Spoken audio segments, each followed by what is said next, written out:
Hello and welcome to this car pod. I'm Kennan. I'm Filippo. And we're back. Thank a goodness. new episode. All right. Which means we have news, and there's a lot to talk about. We is. haven't recorded a news segment in weeks. We are back, and the first news story is the new Porsche 911. New-ish. So the Porsche 911 news is that the 911 has been refreshed to create the 992.2. Yes. Or Dot .2, two, as some of the us. losers say. They haven't announced anything about this car, really. I know, you're like, yes, they have. They've announced two trims. Two trims, and the base trim is basically the same.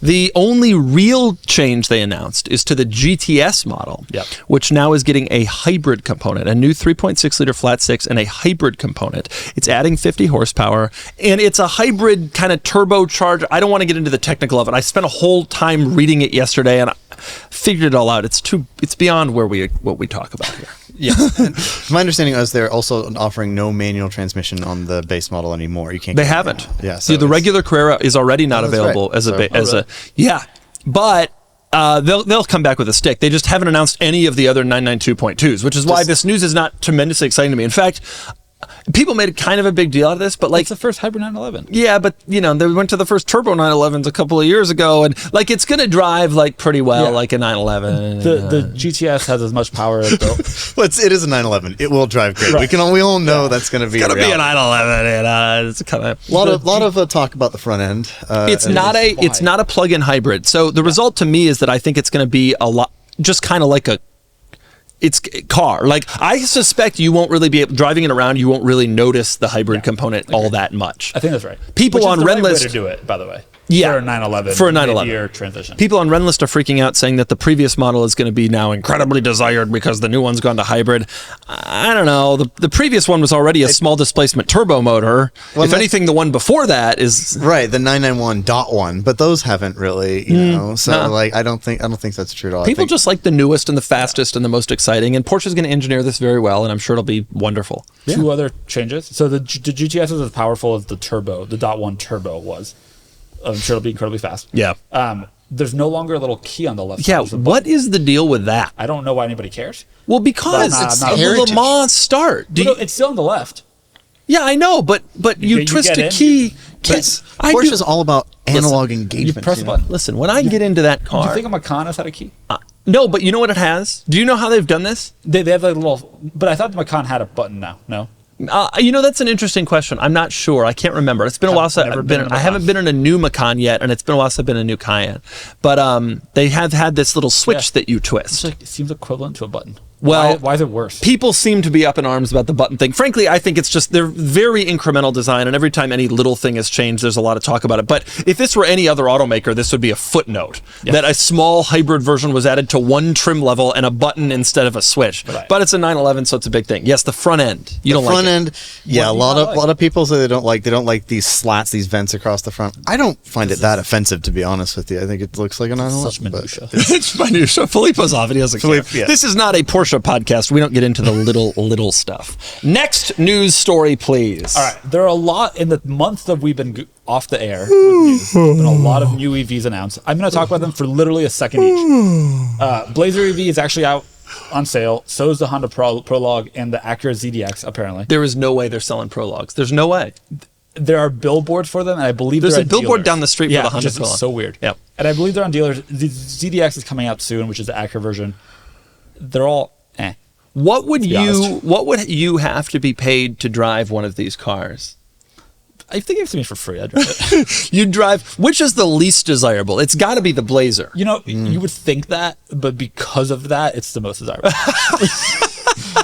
It's like a really I actually ugly saw dog. a The Blazer Jeep, driving yesterday. the Jeep, I actually am interested in. One interesting thing, did you see that this is the Wagoneer S? So it's a smaller, shorter, lighter, littler Wagoneer. You're right, because they had no other names they could have used. Well, they want to spin off Wagoneer as a brand, and so I think the high-end Jeeps going forward are probably going to be Wagoneers. But did you see the interesting thing about the Wagoneer? The only interesting thing about all these cars is about the Wagoneer. They're saying they might do a gas version too.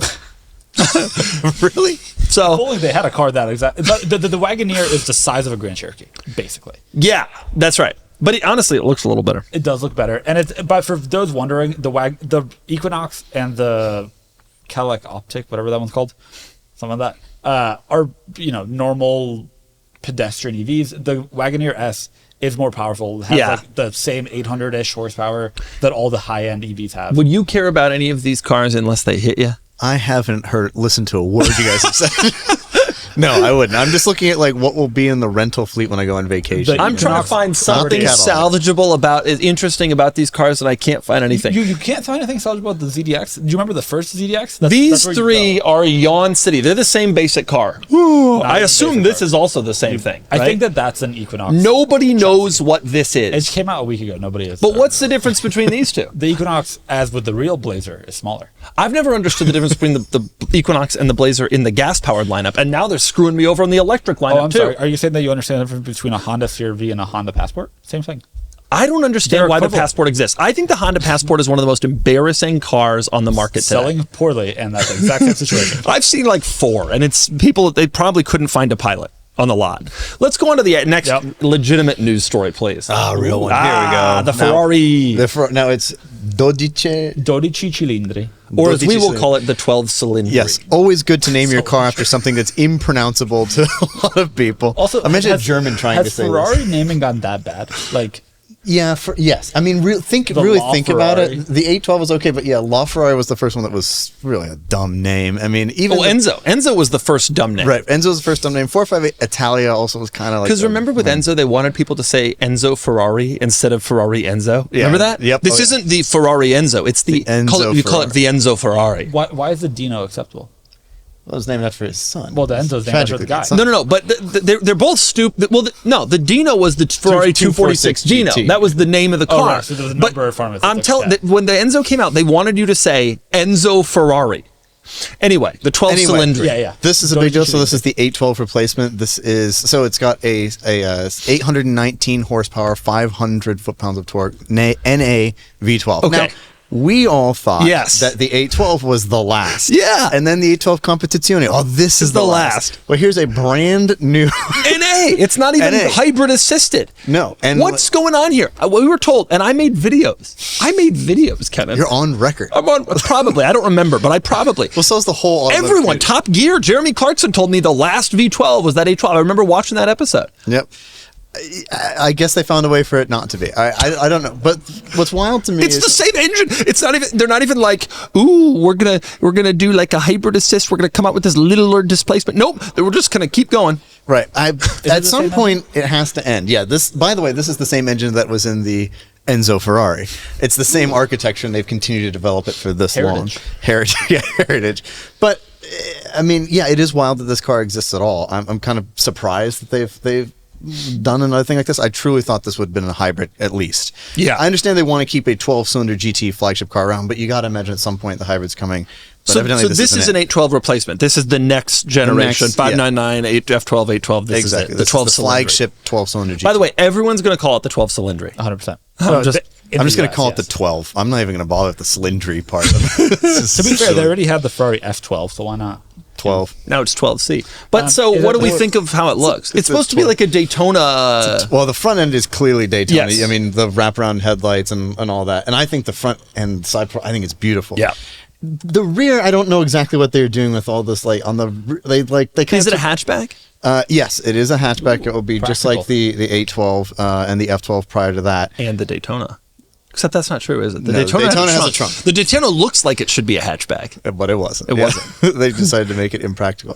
But Because the glass was too heavy. That was the thing about the 70s cars. yeah. But nonetheless, I think I can't wait to see it in person. I'm happy that another 12-cylinder. Really? Not wait? I mean, Yeah, I'm excited. I could wait my entire The two of you are so different. He gets into the electric SUVs, and here we are, and he's not paying attention now because well, you can get excited when you see one of these very exciting I saw six Blazer cars. EV yesterday. I saw a prologue a few weeks ago. I was very You've excited. seen a prologue? Yeah. I can't convince Honda to send me one. I'm certain they think I'm going to review it poorly, which I will, because it's bad. And so my view is, if you're making a bad car, send it to the press. Let them talk about its badness. Right. Let them talk about its It bad. worked great for Fisker.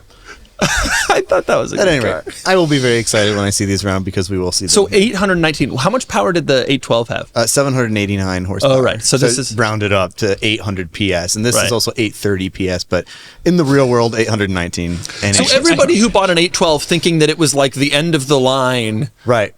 It turns out you got one more. And this car is cooler looking, if we're honest. Yeah, I think it's one of the more beautiful designs. The front specifically. I'm still not totally sold on the rear, but I kind of like it all. This like haunch, and then it goes down. It looks like a 177, an Aston 177, a little.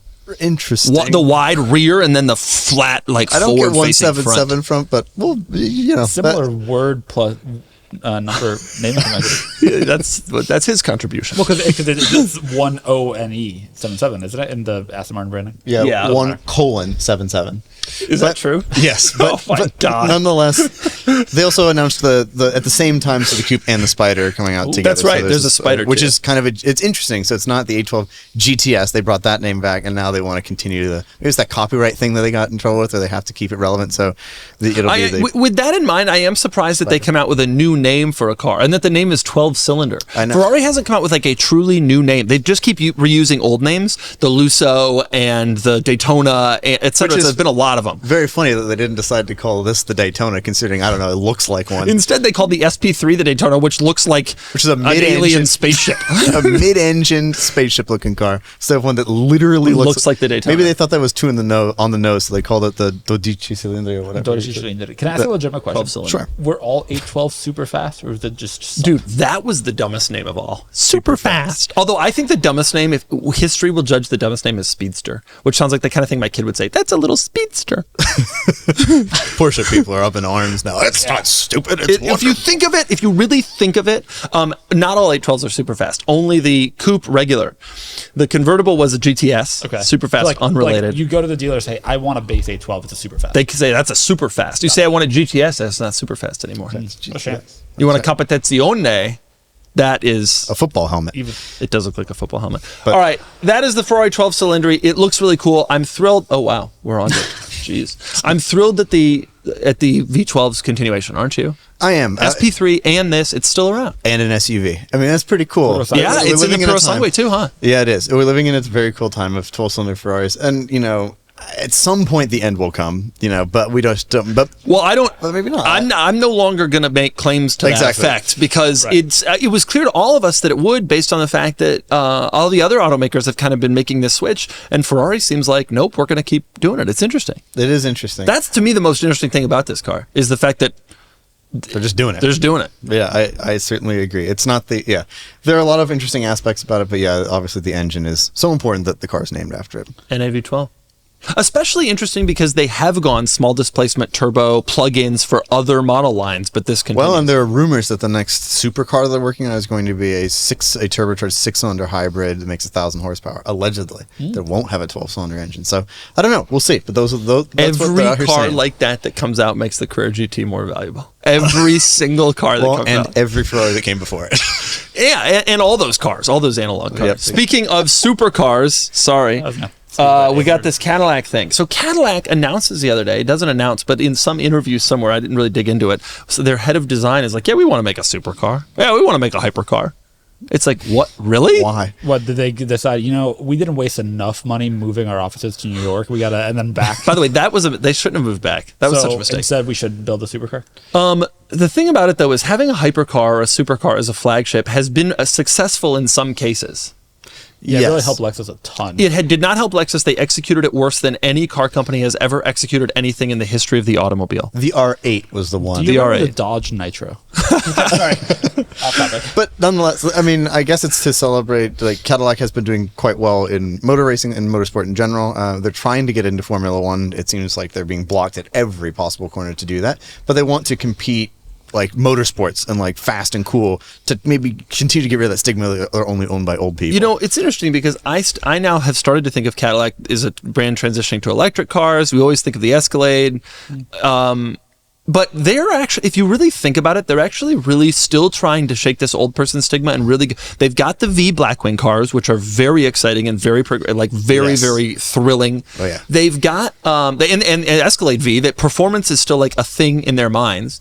And they're trying to break into Formula One still, or now, which is crazy. And now they're talking about this. I kind of thought Cadillac had decided they were done trying to compete with the performance-y European brands, but maybe they're not. Well, I thought when they tried to license what was it? Was it the Who or was it? It was the Rolling Stones, I think. Remember when they were trying to like get like rock music into their commercials to break the old stigma? That was 20 years ago. Well, speaking of 20 years ago, this is not Cadillac's first foray into trying to make a supercar. One of my all-time favorite supercar concepts was called the CN, and it came out in the early 2000s, and I thought it was the coolest thing in the whole world. Cadillac at the time had debuted this edgy design language where all the cars had like flat edges. Art and Science? Is that what it was called? Really? Art and Science? And the CN did it the best of any of them, and they didn't put it into production, which I thought was such a mistake, although they said that it would have been an automatic. Also, the XLR looks identical. This was a mid-engine... Okay, this was a mid-engine supercar. They clearly took inspiration from this concept for the XLR. Well, all the Cadillacs. They started using protractors to design. I just wanted to bring up the XLR as when they tried this. This grill straight out of the XLR. This part here, and it looked good. The protractor, like it was this weird flat thing, but it actually translated pretty well to the cars. And this would have been an amazing halo car if they had done it, and if it had been a stick. Although I think they said it was going to be a tip. Right. But now they're back talking about it again. The thing that makes me a little nervous about this. Making a hypercar is now easy because you can just make an electric car with 1,500 horsepower, do 0 to 60 in 2 seconds. If that's what they do, then do we care? I don't disagree. If they did some hybrid crazy version of like the CT5V Blackwing engine, mid-engine in this, with some hybrid power. Like, imagine if they went supercar, one last hurrah, V8 manual mid-engine. They just did it. That would change the world. It would be really cool. Get out of here. You know nothing. The whole world would have changed. Oh, everybody would have respect for Cadillac for the first time. I mean, ever. To be honest with you, like driving the Blackwing changed my even me. Like I actively want one. I just don't know like when they're going to depreciate, if they will or not. So I'm waiting. But like I really actually want one, and that's me, someone who like disavowed American cars for years and years and years. And that car like is one of the best cars I've ever driven. Yeah, it's and really, I want really it. Cool. I like actively want it. But yeah, if they did spend $100,000 or whatever, right? I'm not in a position. F-355, but not on the car that you think is the best car in the world, and that's the problem that Cadillac will have with these. The F-355 is done depreciating. I don't like depreciation. I just can't stomach it. Cadillac will have a lot of problems with this, and I suspect it doesn't actually happen. General Motors has teased supercars and high-end sports cars before, and at the end of the day, the best we get is Corvettes. What I don't understand is the XLR, which was a reskinned Corvette, wasn't that successful, but it wasn't. I'm surprised they're not trying it again with the C8. Yeah. Like, why not? Why not? They probably could refine the C8, make it. The E-Ray probably should have been a Cadillac. Yeah. That's like a different body. That's a great point. Why not just do that? That's a good, the XLR, it still is very desirable and valuable on the used market. You don't think so? XLR Vs are like 50. Right, and I see them too, and I always liked how they looked. I think I agree with you. Plus, the North Star had gotten its issues worked out by then. Okay, you want to make your transition to our last news story? Yeah, okay, go back a slide. Let's talk about the Ferrari 12-cylinder. This car has 800 something horsepower. Yes, 819. All right, there is a new version of the Rivian. So there's a redesign-ish of the R1, so the R1T and the R1S. They're calling this like a refresh, but also the second generation. What the CEO of Rivian has said, Andrew Scaringe, is that everything below the surface has changed, even though it looks almost identical. If you are a Rivian fanatic, you'll know that the light bar is a little bit different. They may have lost like the window in front of the driver's side door. Looks the same. A few minor changes. But everything below the surface, they claim, has been redone. So they've changed a bunch of wiring. They've changed a bunch of kind of the electronics. And there's a new 3-motor version that's as powerful as the prior 4-motor version, so 845 horsepower. And there's also a new quad-motor version, presumably of the R1T and R1S, that will have 1,025 horsepower, 1,198 pound-feet of torque, 1,103. 2.5 second. Some differing numbers out on the internet. A 2.5 second 0 to 60, a 10.5 second quarter mile. Oof! Wow. The key question, of course, is why? Why? But you got to beat your buddy in his 12-cylinder, and you will. I mean, of course you will. So the newest version of this, R1S and R1T, the quad motor is going to have 1,025 horsepower and 1,100 pound-feet. And they say sub 2.5 seconds, 0 to 60. And also, for the ones that people actually buy, there's a little bit more range. There's some other kind of technical improvements that should actually be notable for people that are actually in the market for an R1S, right? Like, the tech is all new on a new platform. Is this just done as a response to the Cyber Beast? Like, is that the whole reason they wanted to do this? I mean, it's just so much power. I think the power in EVs is that you can, so why not? Like, fundamentally, there's basically a motor in each wheel. It probably is a response to stuff like the Cyber Beast, but I think at the end of the day, yeah, other brands are doing 1,000 horsepower. We can easily do 1,000 horsepower. Why not just do it? You want to have the same bragging rights they do. Right. And let's be clear, Rivians have not exactly been the strongest sellers over the last year. No, that's true. So we need a refresh. So there's going to be new tech. We don't know yet. There's like a new underlying software technology for all the infotainment. Is the infotainment's going to be different? I believe so. We don't know. There's not a lot of details. I should mention this was announced like an hour before we started this podcast, so there will be more details coming soon. I will say everything's just theoretically more efficient. They claim that they've removed some number of miles of wiring by going to an architecture that's similar to what Tesla uses. The large battery is actually down in range, but the max battery is a little bit higher. 420 miles of range. Of course, the large battery is not the largest battery. Right. That's the max. Right. 430, yeah. It's like a bunch of small improvements, and apparently it sets them up better for the R2 and R3. There's also this new wheel, which I think is Hain. I love it. Well, you're wrong. Unfortunately, their press photo is taken in the dark rain. They took their press photo in Spokane. In Spokane at 6 p.m. with a 6:12 sunset. Come on, guys, you gotta get it over there. Yeah. On the Rivian subreddits and on Twitter, there's a bunch of photos of them already on the lot. So I think they're already being built. Yeah, they just haven't been. It looks like they're going to go on sale real soon. It says this summer, but it's June 6th, so this summer's in 2 weeks. I'm excited. I mean, it seems like notable, good improvements. Does it move the needle? Probably not. I mean, no, but it's nice. You move the needle by redesigning the car, making it look different. And you do need a little bit of help because Rivians have kind of started to fall a little bit by the wayside. There's a lot of competition now, and they're pricey. It's the one that I'd buy. Really, over the Hummer? If I had 80 grand, yeah. Over the Hummer. Yeah, Doug right now is reviewing the Hummer, the GMC Hummer EV SUV Edition 1, probably. No, it's called the 3X. That's the trim level. It's so embarrassing. This is not embarrassing. It is embarrassing. It is 10,000 pounds. 9,200. Which is 4,000 more than the Rivian. 4,000 more than the Rivian. They're the same size. The Rivian has, it's wild. It's my E39 M5 full of passengers and luggage heavier than the Rivian. Even though they had the same footprint. How did GM do that? In a way, it's just deep GM stuff. Like, we're just going to not engineer this as well as everybody else. And instead, we're going to make it look cool. Yeah, Doug loves it. I do like it a lot. So he'll talk about it in a video soon? We can even talk about it on this pod soon. Or even now. No. Okay. All right. With the news is over, let's talk about other things. I was recently in Europe. That's a continent. Every time you say Europe, people are like, it's not a country. We all know. Where in Europe were you? I went to a lot of different places, okay? But the main takeaway is that I rented a Mercedes-Benz Metris. Nice. In Europe, this is called, depends on the model you get, but it's called the Vito. And this is the one I got. It was so base that it only had a door on the passenger, sliding door on the passenger side. What? Cloth seats, hubcaps, plastic bumpers, no heated seats. Did have Bluetooth and backup camera. Honestly, that's about all I'm looking for. Bluetooth, backup camera, and 7 seats. That's all I needed from a rental car. How annoying was it to get children? Because you have 2 children. They need to go in the car seats. There's only one door on the side. Wasn't ideal. Yeah. Yeah. And the real problem with this van, the seats don't fold. Yeah. They don't. Really? The backrest folds forward. Which, okay, but like in a Honda Odyssey, you push a button and the seat collapses and moves forward, and you have ease in like 1 second, and you can easily just walk into the third row. In this, you fold the seat onto the backrest folds, and then you just jump on top of it and then get into the third row. This is a trash car, an utter, complete trash. Did it have, I see the like pedestrian braking sensor. Did it have Distronic? No, it didn't have Distronic or a rear wiper. That had fallen off. It had a rear wiper at some point, but some previous renter, I discovered that, as you may expect, in the rain. How many sunroofs did it have?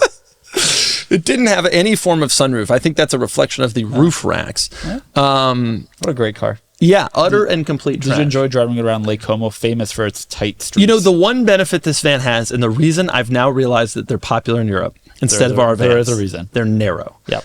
They have all the seats that the American vans have, but they are not much wider than the little cars in Europe. Yeah. And so it actually was no problem in Lake Como in Italy, and I drove it Germany, Switzerland, Liechtenstein, Italy, Austria, all those countries. Damn. No problem. Absolutely no problem driving around. Huge. Unfortunately, you are parked on a trail because those signs are mile markers. For this was a pass that had opened 2 weeks earlier, and Google told us to go up it, and it was absolutely terrifying. And it was the first time my son saw snow.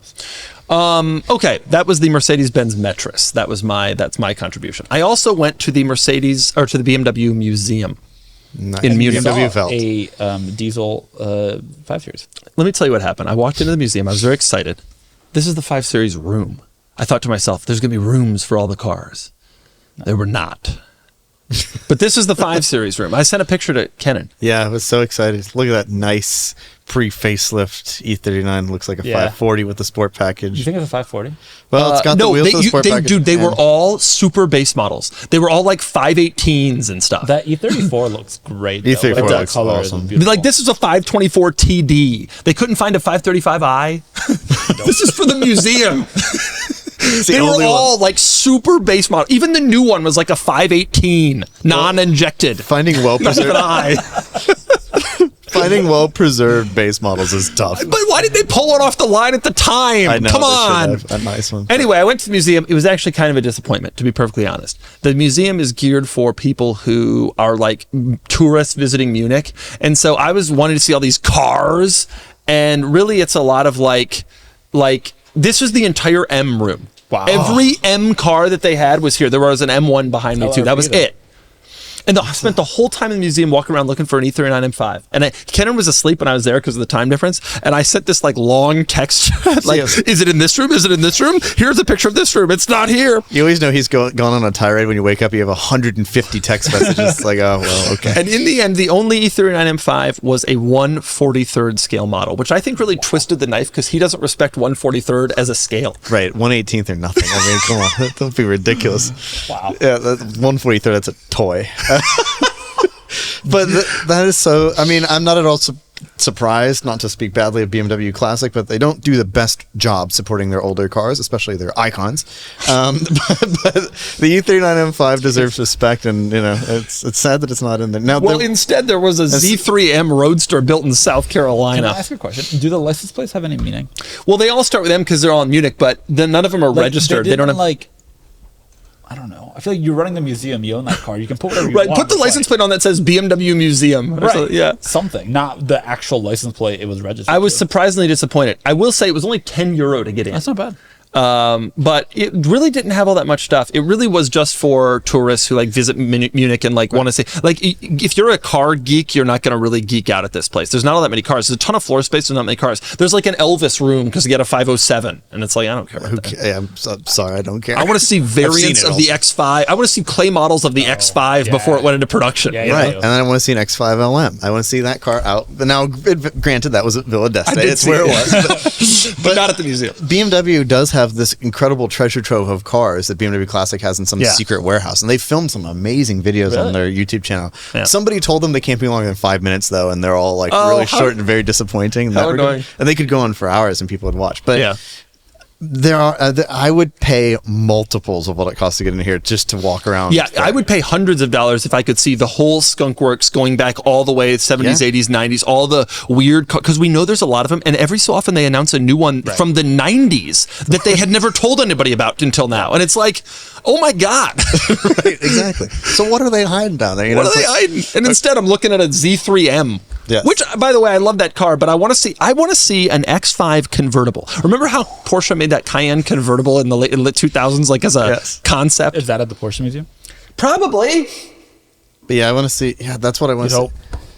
I want to see. Yeah, there's so many there just must be cool stuff down there that we've never heard of or what. And I know that would mean that they would probably have to cordon some of that off if they don't want people to hear about an experiment that failed in the 90s for some reason. I don't get that. Like, show me weird stuff. But the problem is that doesn't work for a general audience. Like, most of the people there, I have to say, were guys who had brought along like their girlfriend and their wife. And I felt so bad for these wives, like the guys like looking at the third BMW motorcycle, and the lady spent 10 minutes on the first two, and it's like, ugh. And so like you can't do too much. You have to also put in historical context and color samples and things like that in order to make it appealing but for us real enthusiasts. Right. All I want is a cement bunker. Filled with cars. Yeah, that's all I want. Luckily, let me just look around. That's all I want. That's all I want. I also don't need plaques. Like, I'd love a tour with somebody who knows what's there.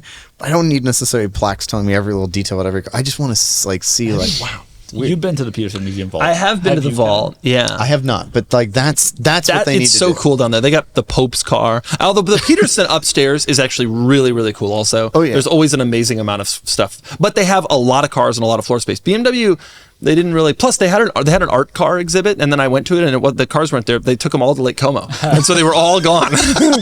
However, you got me something from BMW. I did. I got Kennan. Kennan's birthday happened when I was away. It's actually we share the same birthday. Yes, we do. And I got Kennan this book, which is the BMW Wimmel book. What does that mean? We don't know. But many people will tell us. Yes, all the Germans. Top right street. Yeah, that looks like a Volkswagen Transporter. It does, There's right? a lot. It's quite an interesting book. It's like supposed to be it's a kid's book. Yes. And you're supposed to find like this very German man on every page and things like that. And the cat. Filippo could spend an hour in this How book. many times has the 2 Series Active Tour shown? That's the weird thing. That car's not in production anymore, and it's generally agreed that it was trash. There's 2 on the There's 2 on this page and on the cover. We have to keep it relevant. But look at this. This is a lot of good BMW stuff. The drawer, the artist, did a pretty good job drawing all these cars. The only drawback, in my mind, is that on the page that with all the old historical cars, there's an E34, there's a Z1, there's an M1, a Z36, Isetta. But you know what? There's not. No E39. They continue to disappoint. Green? That's an E34. That's an E34. Okay, sorry. I legitimately, from my angle, could be either. They screw Kennan once again. This thing, nobody knows what that is. No, they had to fit some heritage car in there that was made before World War II. Right. Luckily, there is a BMW iX Electric. Yeah, but they put that there's in an iX and there's a snowmobile, there's a luge, a bobsled. But no E39. BMW is so neglectful of the E39 that the bobsled got higher bidding than the E39. Sorry, Kennan. But nonetheless, you have your Wimmel book. Well, thank you. That's very kind. I have not yet. I have not had a chance to look through it, though I look forward to it. I also have a present for you for your birthday. It's a good present. Kennan's a thoughtful man. Oh, you've already seen this present? I have. Is it the new Countach Lego? I had no part in this. I got this for you from a company, I think it's called Car Rugs or something like that. You are currently working on, or having an addition done to your house. And though it's not done yet, I wanted to get you something that you can walk on every day when you go across that threshold. Wow, this will be interesting. It's also a great yoga mat. It's a little uncomfortable, but oh my God, it's a Carrera GT. Oh, this is the best thing in the world. I'm going to use this for my house. Yeah, that's what I figured. Forget the garage. They had a bunch of cool cars. They also did one of my E39. I sent them a side profile, and they made it for me, and it showed up. And I saw Carrera. They had all 3 though. They had Ford GT, Carrera GT, and round belly Countach as well. Whoa. I was like, what? Did they have G500 Cabrio? Sadly not, but I could be made. Look at this. This is a beautiful, wonderful thing. I just thought I know it's a little bit soon, but it actually happened to pop up on my Instagram feed, and I was like, I think that's perfect. So Instagram marketing got me. Ad got him. This is excellent. Cool. A fantastic gift, and I can't wait to use it. And you know what I'm going to do? I'm going to put it next to the Carrera GT. And every time you get in, you step over the curb. I may have taken a picture of it next to GT already. That was too cool. Which brings me to kind of a topic about car gifts, which I love, and thank you very much for this. Is that what do you feel enthusiasts like to get when it comes to gifts? I feel that anything that is custom with your car on it is very cool, or like a sales brochure from the period, with your car in it, is really cool. Which I've done both of those things for you. I also have a kite that has the Countach on it from the 80s. If you can get someone a kite, if I had an E39 M5 kite, but not like something that, I got a E39 M5 printed on a kite, like something that they for some reason were using as a advertising from back in the day, that would be cool. Yes, something that requires research from the period. Right. It was weird. I think stuff like that is appealing. Yeah, very appealing. Porsche designed watches. Well, even I draw the line somewhere. Nobody wants anything to do with that. Porsche design, they make some unusual gifts, but I think I'm happy to get any sort of automotive related gift. Car models, I always like to. Doesn't even really matter what they are. Great Christmas gift. Nice. I tried to give you that A-Class. No, that would have been a curse. $8,000. I mean, there was a money component here. You had to pay me. You don't understand. I would give you the title and the keys. In exchange for payment. In exchange for payment. Quite a gift. No, but I think that stuff is cool. You probably like tools. I'm very specific. That's the thing. There are certain gifts you give me I'm very specific about. Like some people will get me cleaning stuff, but it's not the products I like, and that's then I'm like, well, thank you. I'm not going to use it, but thank you. I'll use it. I'll give it to. I'll leave it in the office for Doug to use. But it's that's the thing. Some things I'm really specific about. But if someone puts any thought into any gift at all, I'm very grateful. But car stuff wise, there are specific towels I like and stuff like that. Like stocking stuffers for Christmas are perfect. It's right. detailing stuff. But $70 each for a towel you'll use twice. I use them. Cheapest all man the time. alive doesn't give or receive gifts. No, and as he demonstrated by the towels you bought for this office, you don't know anything about towels. That was so We then embarrassing. bought additional ones that was overruled. What is our last picture here? There's something else. Oh, yes. When I was in Munich, I saw a W124 E-Class taxi. Do you have any thoughts on this? This car was not... This is a 1994 was the last model year of this car. Yeah. 95. Wow. This thing's All still around 30 years later. I'm surprised there's not some German stipulation that because it's over, certain You would it's no think. longer safe. In New York there is. It's like 7 years. It's not that long. Yeah. And here these guys driving around a 30-year-old taxi. But keep in mind the Germans are also like, if you maintain it, it lasts forever. It's also passes TÜV inspection. Yeah, exactly. Yeah. So like if it's still passed, they like let the dude do. What would... I don't... Okay. I hate being passenger in cars. If I'm walking out to this, I assume that I will be in an accident in a taxi eventually. It just like will, or like an Uber or a Lyft. It will. But this has made it 30 years without a... So the driver's probably good. Yeah. That's a fair point. But like, don't you want, I don't know, air conditioning that works? Oh, Airbags? W124? It's a stout I choose vehicle. the car that looks to be in the best condition and generally newest. This, I noticed, has a historic plate, too. That's so funny. I Just running a historic plate on a taxi. How many miles do you think it has by now? 17,000 billion? A lot That was of a horrible miles. number. I rode in 17 million? so many E-classes in That's as what they all taxis. are. That's what they all are. Including but all not like this one. Uber Blacks in Italy. Yeah.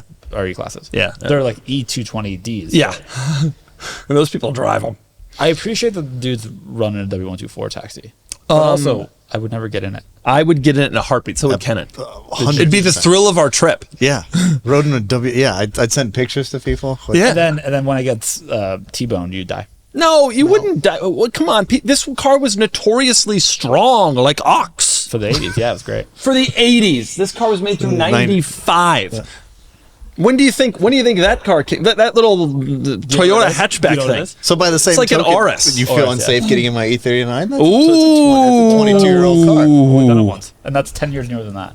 You drive around in that E-Class that came out in 2010. What's the difference between 2010 and Came out in 95? 2011 was refreshed for 2014. That car's from 1980. You're going to get a lot of crap for this, as you should. That she deserves. Okay, Kennan. Filippo. Yes, that's my name. I want you to tell us about the Lordstown situation. Okay. Kennan, can you go to carsandbits.com? A week or two ago, we hosted... Sorry, the typing was bothering me. We hosted a Lordstown Endurance. So Lordstown was an electric truck company that went out of business. They went bankrupt. Now, intriguingly, they were both accused of defrauding. The CEO of Lordstown was accused of defrauding others. And then there was a situation with Foxconn, which built iPhones, defrauding them. It was like quite the comeuppance, if you will. Wow. A lot of fun. Look at it. Yeah, but so they, in theory, they were all crushed. Back up. Poor storytelling. We hosted this one. It existed somehow. We didn't know how, but like it was, the guy had legal claim to it. Believed he could sell it. We also should mention that it's a Chevy Silverado with a different front end and electric stuff. Yeah, I mean fundamentally. They sold some number, including to governments. The DC government owned a few. Yeah, this is a DC government car. The seller of this vehicle, the owner of it, was selling it through a dealer, but like had bought it from the DC government. Yeah. So we end up having to cancel this auction. What happened? We learned partway through the auction, as does the seller, that Lordstown went bankrupt. Yeah. As part of their bankruptcy filing, they were given a court order that allowed them to repurchase all Lordstown Endurance models. Because they had only been leased. I don't know how they repurchased them, but they succeeded in repurchasing all of them. Now, somebody that owned it would not have been required to sell it back, but they succeeded in doing that.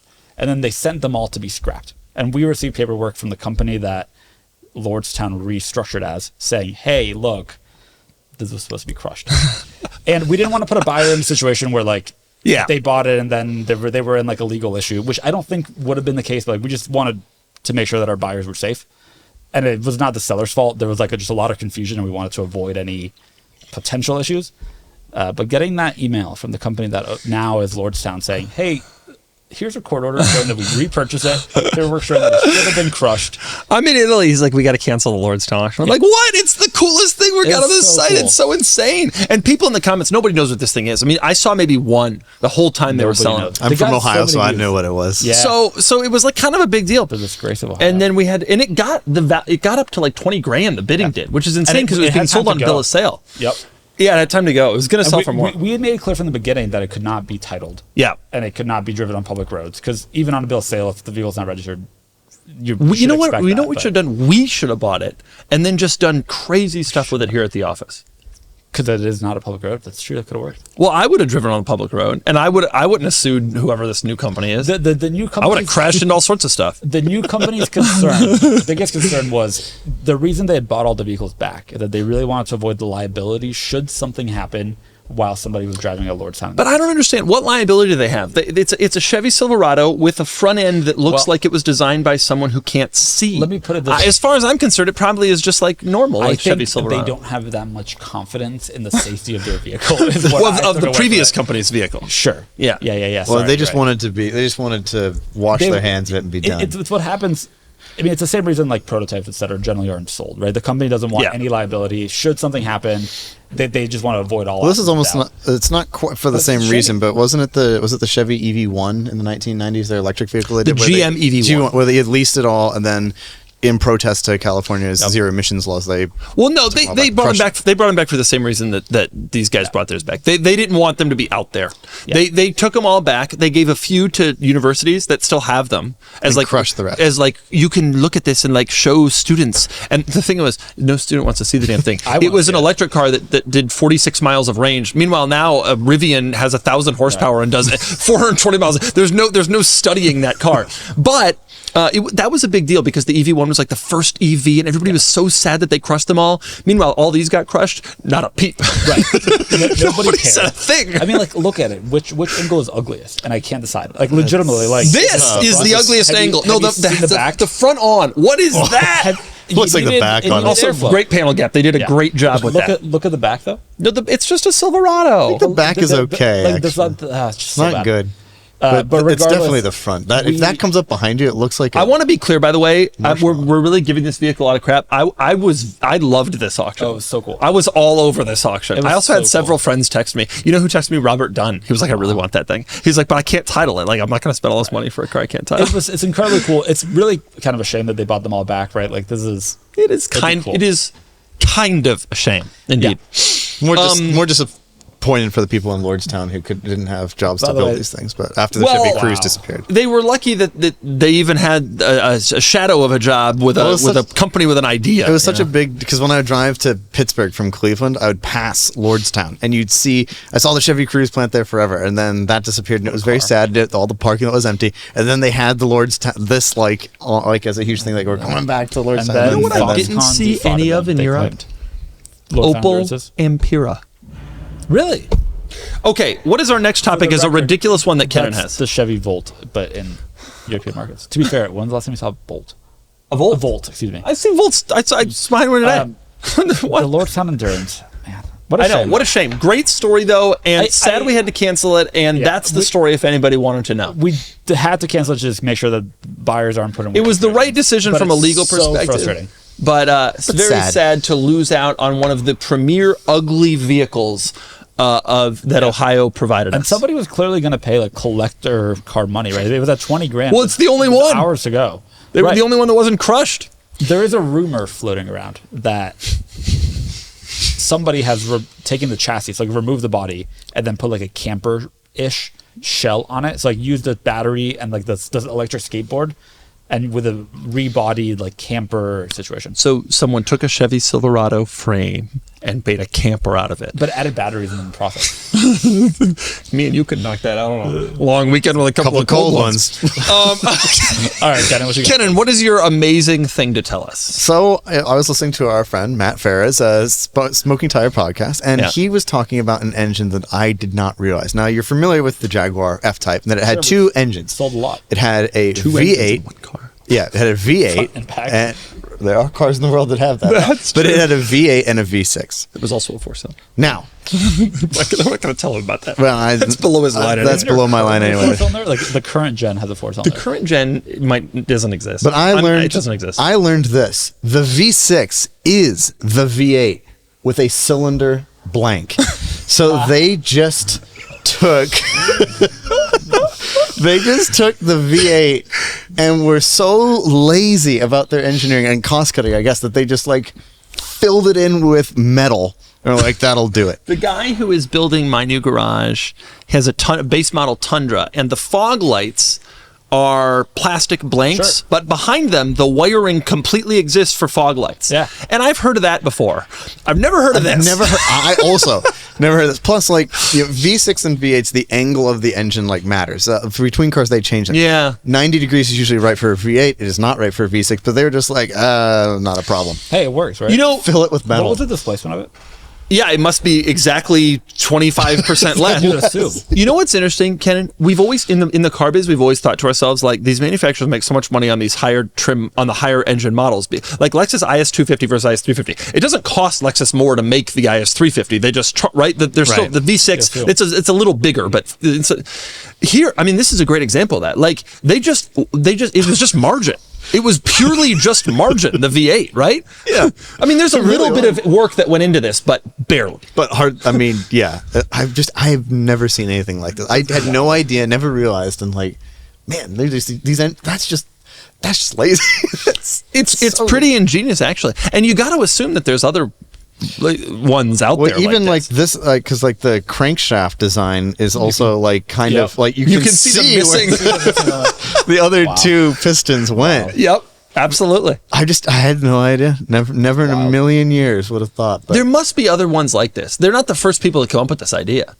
No, but they got it from somebody. Yeah, they got it from somebody. But I wonder what other engines out there are like this. So if you know, let us know. The funny thing is, wasn't this V6 also in a lot of Land Rover? Like, wasn't it in a lot of products?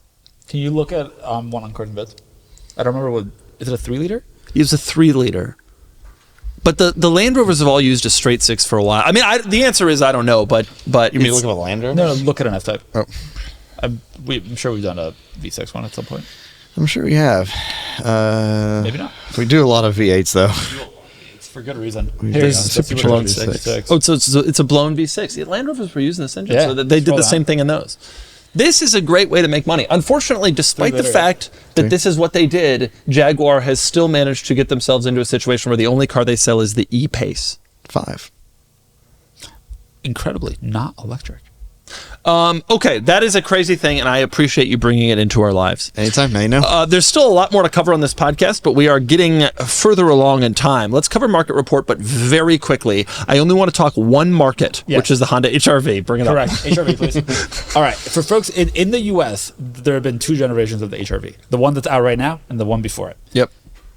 Other places, there was a first-generation HR-V. The original Honda HR-V. Which is the coolest. It's not good, but it's so cool. Yes. And it was so weird. And it was really ahead of its time. Yeah.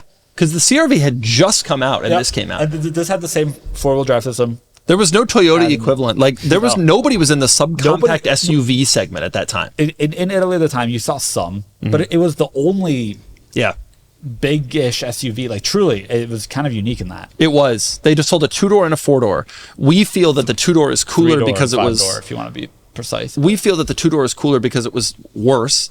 And this was the launch color that was in all the pictures, and no one got it because it was ugly. And so this is the worst, ugliest version, and therefore it is the best version. Okay. And it's the only version I would buy. Go to the top-down view, Kennan. Hold on. Okay, that's fine. That's fine. Look at that spoiler. Look at that spoiler. That thing was ready. That thing was ready. For its 1.6 liter inline 4. You take this around Estoril. Pounds of torque, I think. 105 horsepower, 102 or 103. It is. It's 100. Yeah, I looked. I was like, could this be nice to drive? And the answer is no. Manual 4-wheel drive. I know, 5-speed and 4-wheel drive, and it's short. Like, it makes some sense. Look at these sports seats. Yeah, yellow and blue. What a good color combo that is. Doug and it's not even yellow. It looks like Phoenix yellow in person. I've seen a few. It's really quite a color. Yep, you're in yellow. Doug and I have considered purchasing it. I want you to get it. I have bid. And I will continue to. It's just so cool. You know what? You know what's interesting about this to me? I'm not bidder right now, unfortunately. You know what's interesting about this to me beyond just this? There you are, Filippo. And by the way, I'm quite public with my bidding. I bid on some things. You know what's interesting to me about this, not beyond just the HR-V-ness of it? I was in Europe and I was thinking to myself, there is an enormous amount of people bringing over all manner of cars from Japan, but not many people are doing it from Europe, which is a shame because all the Japanese cars are right-hand drive. Where was this car? And this is, but there's so many cool and weird cars in Europe that could be brought over that are left-hand drive. Belgium. And this is that, and I'm thrilled someone did it, and I wish there was more. I wish the balance of imported cars was 80% Europe and 20% Japan, but it's actually like 90% Japan, 10% Europe. Which is a shame. I actually like all the cars coming out of Japan, but for example, Evos. I love the Mitsubishi Evo. Do you know they sold left-hand drive ones in Europe? They're all over mobile.de. And I'm like, why are people bringing right-hand drive ones? Go to Europe and find me a left-hand drive one. Clear reason. Because it's easier to get cars out of Japan? Condition is a big one. The cars are in nicer shape in Japan. Europe cars are they keep them nicer. People in Europe use But you'd think it'd be easier. Like buy a car from Europe where the language, the documents are probably... Did it. Did I? Twice. I have done that? You bought an RS2. It was in Canada. But the person before, and then you bought an A-Class that was in Europe. That was in Europe. Yeah, that's true. I was in Belgium. And I wish more people did it. I legitimately... I don't know how I would use this HRV. I have no purpose for this HRV. Please get it. If you get it, I'll give you $50. I'll pay for your shipping to bring it here from whatever northeast state it's in. New Hampshire. Open. And potentially open trailer for sure. You might get rain on it. No. I'll pay your shipping. I'll pay $1,800. Are you into it now? Throw another $1,800 on it. If you were willing to bid $2,800, you figured plus You're going to bid right now on the podcast? You're going to bid on the podcast. Throw in a bid. 100%. Oh my god. $3,500.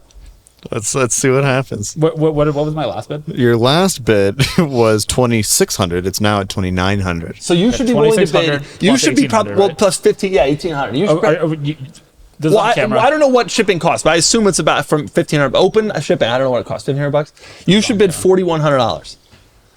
He's gonna do it. Yes. 4,100. He's gonna do our technique of bid a huge amount and stall the auction. $4,100 would probably he's bidding to win right now. It's no reserve, so yeah. Notify me of HRVs. Let's hope that there's never another one. I hope there is. Sorry, what is my bid? $4,100. Throw it in. We got our first live bid here on the way. Yeah, it is. Filippo's bid on the car. I hope you win this, and I hope you go all the way, which I think for this car is 8. You went from $2,800 to $4,100. Okay, I want to take questions because we haven't taken questions in a few weeks since I've been gone, and so Q&A is very important to me. Can we talk about one car legitimately? What? All right, can you go to Supra? We just have this incredible Mark IV Supra right now. It's right here. Beautiful. That is absolutely has beautiful. Under 10,000 miles, unmodified, twin turbo manual. It's the one. It's the one. Unmodified. Sport roof. The difference though is, so everybody prefers the coupe roof to the sport roof. However, I prefer the sport roof, and you want to know why? Because in the movie, you go like this, and off the roof goes. Exactly right. Because in the movie, they push it off, and then they steal that truck or whatever. It's also quite a bit more rare than the coupe, correct? No, the coupe is the rare one. Okay. But the sport roof is special. Cool. But this is an excellent one. Already at $150,000. 4 days left at this stage when we're filming it. I'd pay $150 for this in a heartbeat. It's definitely worth more than that. 25K already. In views, cool. yeah. Oh, I love the Mark. No, I want an NA Auto. Right. But what I want to have with my NA Auto, I want the turbo wheels and the turbo wing because I want people to wonder. Yeah. Baseball hat. And the baseball hat on the shift lever. Yeah. And I can't race anybody. No, exactly. So a guy gets up next to me and revs. I had a guy, I was driving the Courier GT yesterday, a guy in a Civic Type R. Hey man, I got 500 at the wheels. You want to go? No. But if I was in the Supra though, I'd have to be like, nah.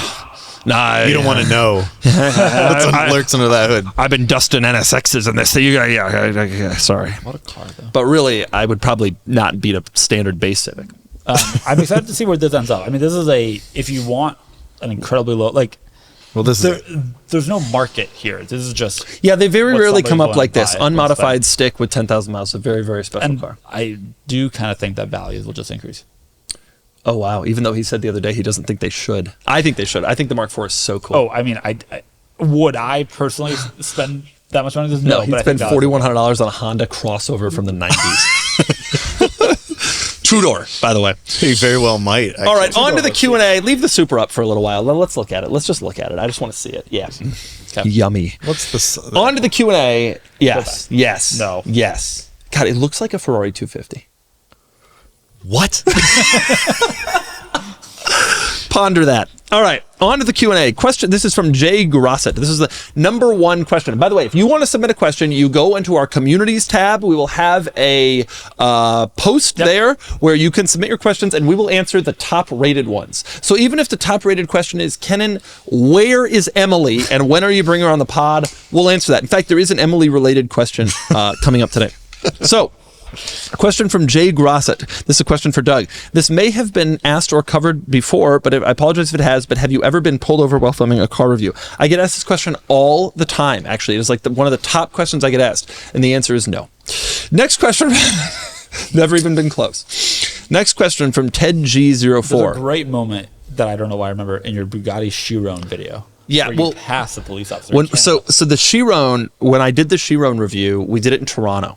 And in Toronto, it's like in Switzerland. If you go 3 kilometers an hour over the speed limit, they arrest you and they put you in a tiny box. Very similar to Switzerland in so many ways. And they take your car and they sell it to people in other places. And I'm serious. And so speeding in Toronto, you can't do that. In Ontario at all. You get placed in a tiny box. We don't want that. No. And so you don't want to feel like the former terrified. But I wanted to experience the Chiron. So it was kind of a tough, what do you do? Well, luckily you can experience it at legal speeds. And that's what I did. Yes. Yep. To the Ontario Provincial Police. Okay. The statute of limitations is long past on that. That's true. It was 6 years ago, and I drove that car like 150 miles an hour. All right. Next question from Ted G04. Doug, what car did you see in Europe that you would import today if it were legal/easy? I want to discuss this because we need to talk about that E61. For a period of time, BMW made an M5 with a V10. It was called the E60. Mm-hmm. And this time when I was in Europe, I saw a station wagon, E61 M5. Right, which they only made in Europe, and they offered it with the SMG gearbox only because North American M5s were the only ones with six. So it's so it looks cool. It's like blue wagon. And that's the answer. Now, the new M3 wagon is also up there, but that's the one. And I'm kind of waiting for it. Yeah. I got 5 more years. Kennan has this buddy named Ryan who runs this BMW shop that does incredibly high quality work. And he's converting them. Yeah, despite being called E39 source, he does a lot of E60 manual and E63 and 64. They need some help. He's converting E60 tips to stick. Yeah. And so I want to bring in this E61 someday. And do it. And have him do a conversion. Is it not easier to take an E60 and put my God. E61 body? Because the E61 was sold. Do you want to, or should I? No, I've got the energy for this. Okay. No.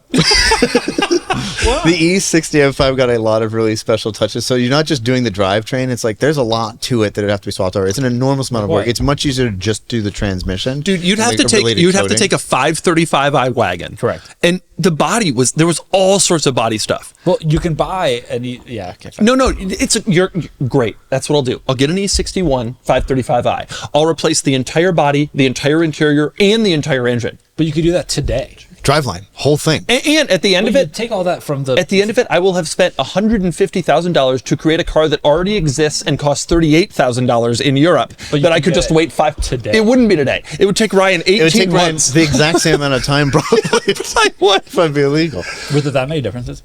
E60. Oh, yeah, there's a lot of differences. They don't even look similar. Yeah. I'm sorry. To people like us, to someone like you would look at it and be like, "This might be a Mercedes."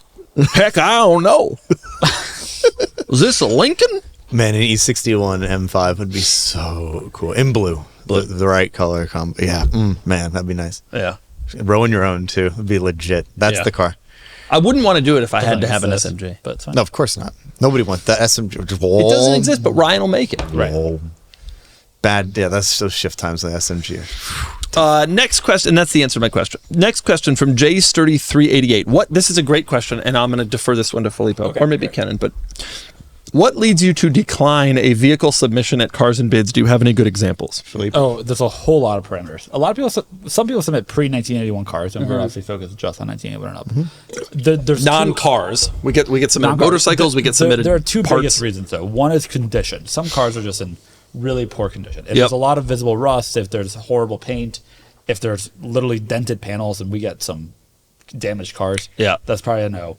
And then just some cars aren't interesting enough. Yeah. Like we got a lot of Nissan Rogues. I don't know why it's Rogues, but there's like a lot of Rogues specifically. People submit regular cars to us. Those are always cut. Those are generally the parameters. Condition there's and some, and like we've generally learned that some really cheap cars just don't perform as well and then can create some more problems. Yeah, that's another thing. If a car is really cheap, so one of the things that we learned early on, I wanted to run the gamut and sell everything from Diablos, which we sold them last week. Chrysler 600. Yeah, that was like really early on. It was like a Dodge 600, I think. Was it a Dodge? Or just go to past auctions and sort by price. You'll see it. Yeah, that's right. Okay. So early on, I told this to top right. I told this to Filippo and everybody when we started this thing. I was like, I want to run everything. Dodge 600. Yeah. What a car. I was like, I want to run every car. I want to run every car from $2,000 cool cars to $500,000 cool car. Like, I want it all. And what we learned was cars at this $1,800 price point, it's like babysitting Craigslist buyers and sellers. Yeah. Like, they're just flaky and disastrous. To be clear, this car was actually a success story. A lady was selling this for her grandfather, and the person that bought it was like, they became friends. It was quite sweet. But the point is, we haven't had that happen on a lot of really cheap cars. What often happens, because we charge a buyer's fee, and a lot of the really cheap cars, the minimum buyer fee is $225. So sometimes people bid on a car and then be like, I don't really want it, and just bail. And if they're only out $225, it's not that big of a deal for them. And so cheap, really, really, really cheap cars, we had to get people to get some skin in the game. Also, often those cars are just in poor condition. They're in poor condition. They have high mileage. And then they create issues for us. And then we're spending all this time at the end of the auction trying to mediate this dispute between buyer and seller. And it's like, for a car that made us $200 and is kind of not that nice anyway. Of course, go back. Sometimes we'll still do it, right? Like, we ran a car from the Peterson Museum that was an $1,700 car. Because, like, some cars are just that cool. But it's somewhat rare, and like you can find a $2,000 Saab 900 SE Turbo kind of anywhere. You're not coming to us to find it. It's not that special. Yeah, not special enough. Now, one of my favorite things about this topic is that we're on our Google. If you Google cars and bids, or we have a rating of something pretty high, and it's high. It's like 4.7 or something. I don't know. Ooh. But our only negative reviews. We got like 2,000 reviews, I don't know, whatever, 500 reviews, whatever it is. Our only negative reviews have come from people whose cars we've rejected. And these are people who have never interacted with the site. Like, they didn't buy anything, they didn't sell anything, they didn't get a bad product, they didn't have a bad experience. We just told them their car wasn't gonna, and this upsets people so much. And it's like, what do you mean you can't sell my 1999 Mercedes ML320 with 300,000 miles and surface rust? I'm gonna write you a bad review. That's exactly what it's like the equivalent of driving by a restaurant and saying, I don't like your window blinds, and that's that place is never going inside. That place is dumb looking. Yeah, and I find that to be absolutely hilarious. Like, if people wrote us bad reviews because like they had a bad experience, that's but they write us bad reviews because their ego is hurt that we won't accept their Honda Passport. New body. I would consider accepting a first gen. Oh yeah, no, not even consider. You would have to. Depends on the miles. Well, okay. Usually it's condition or just not a fit. And unfortunately, although we accept the Nissan Rogue as a vehicle, it's not a car that we want on the site. We accepted that it exists. It exists. I'm not going to argue. Be honest about it. Next question from Ind Can. Hey Doug, in light of the success of the McLaren F1 review, are there any other cars in Jay Leno's collection that you'd like to review, and if so, which ones? And would you consider reaching out to Jay to review any of them? What do you think? What else is in Jay's collection? It's different because when I think of Jay Leno's collection, most of what I think of is his pre-war stuff, like his steam-powered cars, which are very cool. His newer stuff. He's got a lot of newer stuff, but I've reviewed Carrera GT, I've reviewed Ford G. I'm trying to think of the newer stuff he has. He's got Miura, he's got Countach, he's got Espada, he's got... Espada, we've done Espada. He's got Ford GT, he's got McLaren P1, done it, SLR, done it. Like, most of the newer stuff I've done, and then the older stuff... I just have never really been able to get a ton of views doing it. It's true. So there's not a huge amount of stuff that I would think about. I mean, Jay has some just straight up weird cars that I think would be interesting, like really old but weird stuff that maybe would be good for a video or two. Yeah. And I would love to do 50s cars, but they don't really seem to do well. Yeah, I agree. Next question from Verity. What are the most impressive car-related or non-car-related feats that Doug and Kennan could pull off in an afternoon with a pack of cold ones? Dude, we could replace a roof. You want to do mine? I'm getting my roof replaced next week. You want to do it for me instead? Will you supply the cold ones? Yes. I'll even supply the torch down material. Flat roof, the weird situation. What else do you think we could do? What else could we probably? Well, I mean, we could do an LS swap. No problem. Yeah, mostly. What do you mean? What I would do, and you would be like, you would be on your phone scrolling through. Oh, I can't believe this. Can you believe? The other day, Doug switched out some license plates on his cars. And I got a text at one point that was the new license plate on his Sequoia. And then about 45 minutes later, I got a text of the license plate on the Ford GT. And I'm pretty confident he spent those 45 minutes unscrewing and screwing the license Replacing the license plate on the Ford GT is a feat that even he couldn't accomplish. Doug. I mean, I did it sweating. on the There's Land some Rover. screws. What do you mean? It's a long story. I'm never doing it again. I did it on the Land Rover. I think that sets the We could target. do, well, I wish we had filmed that. We did it on the Land Rover together. He didn't know that righty-tighty tightens and lefty-loosey that wasn't loosens. the problem. I knew and it was also very that. rusty. It was really rusty, and that was Kennan's fault. So can I give an answer for what you could accomplish in an afternoon with a few? A lot of stuff. Are you You kidding? could hang out on a patio like the best of them. Nah, dude. Me and you, hell. Hell, do transmission swap down the flat. I think we could On do like a little like toy car, yes, maybe. I think we could do an LS swap. I think we could do. We could easily put a new roof on Filippo's house. Yeah, no problem. The roofers say it'll take a week. Just FYI. Just a weekend with a couple of gold. You know what we could do? We could fill a swimming pool. If Just turn on Just the turn it hose. on. Sit there in the cold one and wait. Hey, it's important. You don't want it to overflow. Right. And with the more cold ones you have, the harder that gets to judge. But yeah. Last question comes from M. Della Torre.